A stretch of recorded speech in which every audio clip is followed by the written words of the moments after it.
Oke, assalamualaikum warahmatullahi wabarakatuh. Selamat siang semuanya. Kami merupakan tim project dari inovasi website interaktif dalam meningkatkan kesejahteraan usaha mikro kecil dan menengah atau UMKM dalam pengelolaan produk yang ditawarkan. Produk ini kita buat dengan beranggotakan 5 orang dengan project manager yaitu Muhammad Farhan Anwar Wahyudi. Kemudian untuk front end ada Muhammad Sultan Mufti dan Muhammad Hafiz Syabana. Untuk data analis backend ini ada saya, Maulana Swabibi, dan Robi Sabililha.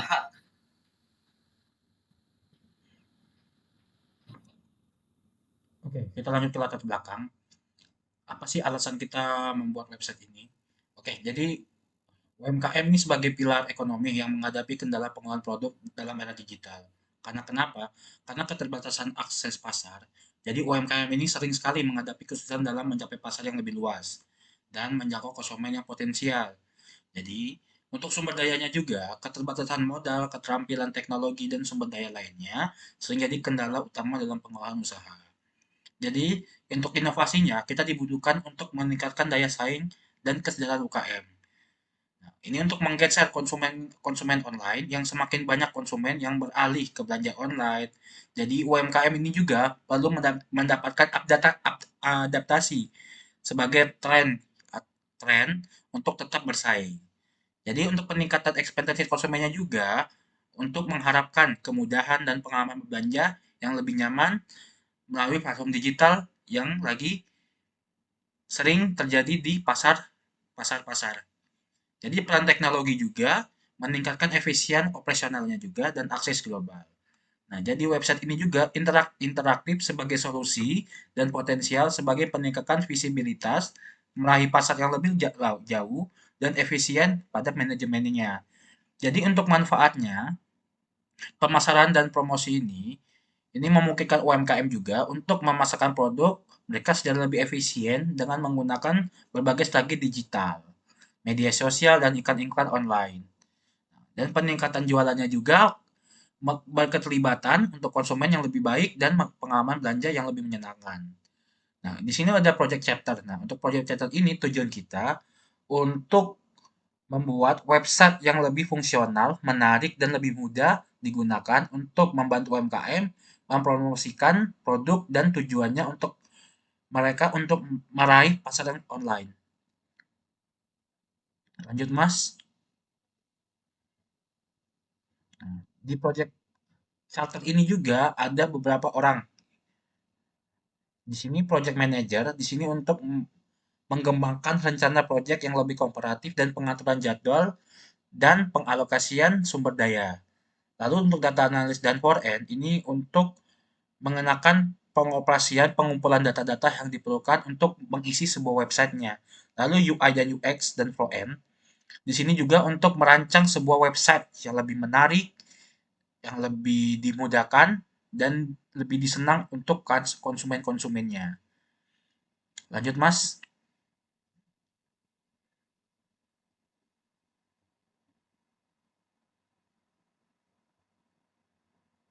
Nah, untuk Project Charter ini juga, Project Charter ini untuk bertujuan memberikan platform kepada UMKM untuk memamerkan produk-produk mereka dan juga layanan-layanan mereka kepada kepada customer yang lebih luas melalui website ini yang fungsionalnya menarik dan mudah digunakan. Selain itu juga, proyek ini bertujuan untuk membantu UMKM menjangkau pasar yang baru dan lebih luas dan meningkatkan penjualan yang melalui kehadiran online ini yang lebih efektif. Melalui proyek ini, kita juga menyediakan sumber daya, pelatihan digital, dan meningkatkan keterampilan dan pemahaman UKM terkait pemasaran online-nya. Jadi, seperti manajemen dan investasi dan administrasi bisnisnya bisa diinformasikan dan berguna terkait regulasi bisnis dan peluang pembiayaan dan sumber daya yang pendukungnya lainnya. Lanjut, Mas. Saya silakan ke yang lain.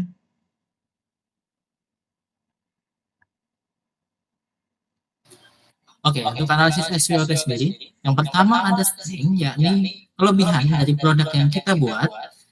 Ini dia membuat website khusus untuk keinginan klien untuk menggunakan teknologi terbaru untuk pengalaman pengguna yang terbaik dan menjamin keamanan data dari serangan hacker. Kemudian untuk weakness atau kelemahan dari produk yang kita buat, kita mengalami keterbatasan waktu dengan sumber daya serta kekurangannya pengalaman serta strategi pemasaran yang efektif. Dengan manajemen waktu yang baik dan perencanaan strategis, kita dapat mengatasi tantangan ini untuk mencapai kesuksesan dalam proyek kita. Kemudian ada opportunity, yakni peluang dalam produk yang kita buat.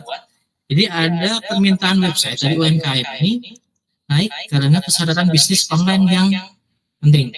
Tren teknologi digital membuka peluang inovatif pada agensi UMKM mempunyai website untuk pertumbuhan bisnis seiring dengan dinamika positif dalam teknologi digital. Kemudian ada threat atau ancaman atau persaingan di dalam dunia bisnis UMKM ini.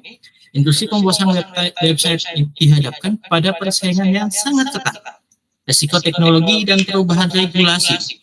Dalam eksplorasi strategis inovatif untuk memenangkan persaingan, mengelola risiko teknologi dan beradaptasi dengan perubahan regulasi demi kesuksesan bisnis. Ya, kemudian pada WBS atau rincian kegiatan proyek terdiri dari 4 fase, yaitu pada fase pertama adalah fase perencanaan. Proyek menjadi langkah awal yang krusial dalam menentukan arah dan tujuan proyek. Dalam fase ini, beberapa kegiatan strategis dilakukan seperti analisis SWOT untuk mengevaluasi kondisi internal dan eksternal proyek. Kemudian yang kedua yaitu fase pelaksanaan. Proses pelaksanaan juga melibatkan uji coba secara menyeluruh untuk memastikan bahwa website berfungsi sesuai dengan kebutuhan yang telah ditetapkan sebelumnya. Kemudian fase ketiga yaitu fase perencanaan. Proses pelaksanaan juga melibatkan uji coba secara menyeluruh untuk memastikan bahwa website berfungsi sesuai dengan kebutuhan yang telah ditetapkan sebelumnya. Kemudian yang terakhir yaitu fase pemeliharaan. Peningkatan kinerja, peningkatan keamanan, dan pemeliharaan berkala membantu memastikan bahwa website tetap efisien.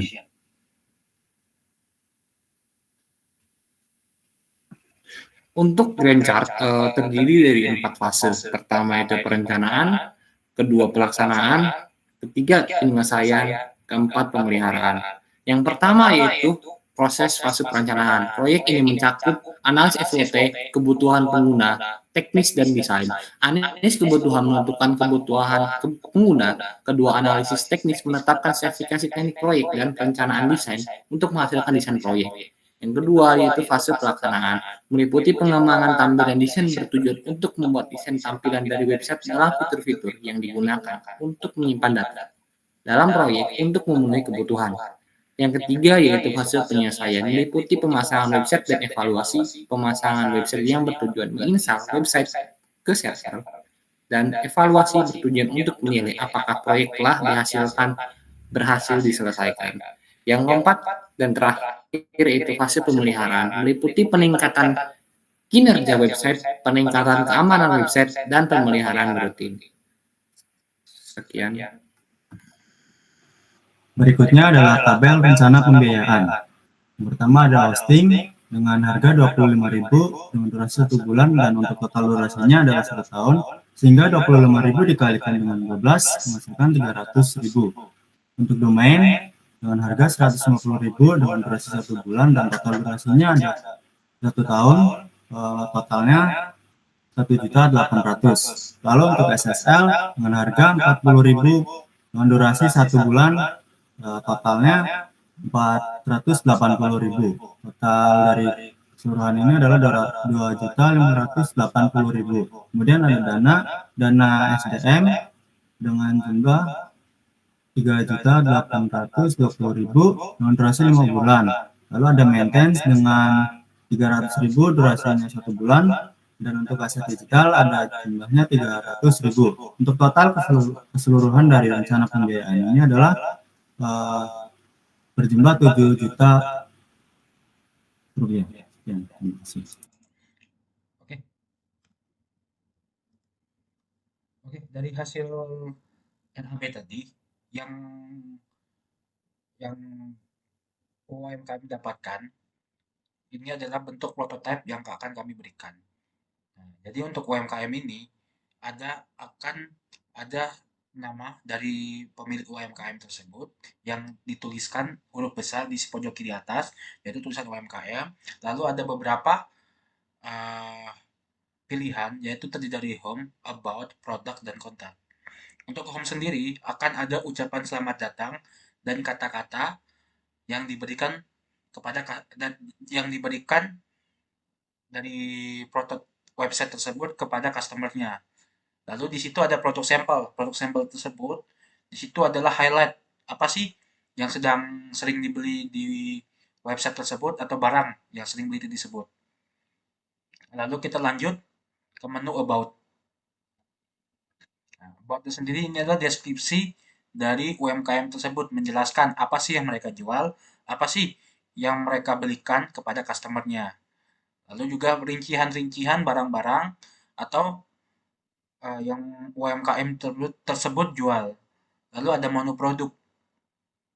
Menu produk itu sendiri di halaman pertamanya akan diberikan produk yang lagi highlight atau yang lebih sering dibeli di toko tersebut atau UMKM tersebut di pilihan menu produk. Lalu di bawahnya ada rincian-rincian produk yang UMKM tersebut jual. Dari produk pertama, produk 2, dan produk ketiga. Dan mendeskripsikan produk-produk tersebut. Lalu ada menu kontak. Nah, menu kontak tersendiri terdiri dari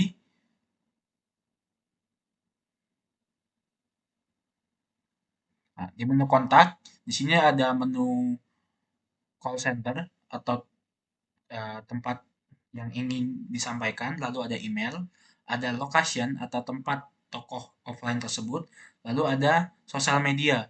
Jadi di kontak us ini berfungsinya untuk customer apabila memiliki masalah ataupun ingin lebih tahu tentang alamat dan sosial media UMKM tersebut, seperti Twitter, Instagram, dan lain-lainnya. Mungkin itu sekian yang bisa kami sampaikan. Saya dan teman-teman saya dan kelompok kami mohon maaf apabila salah kata. Semoga yang kami sampaikan jelas. Terima kasih. Assalamualaikum warahmatullahi wabarakatuh.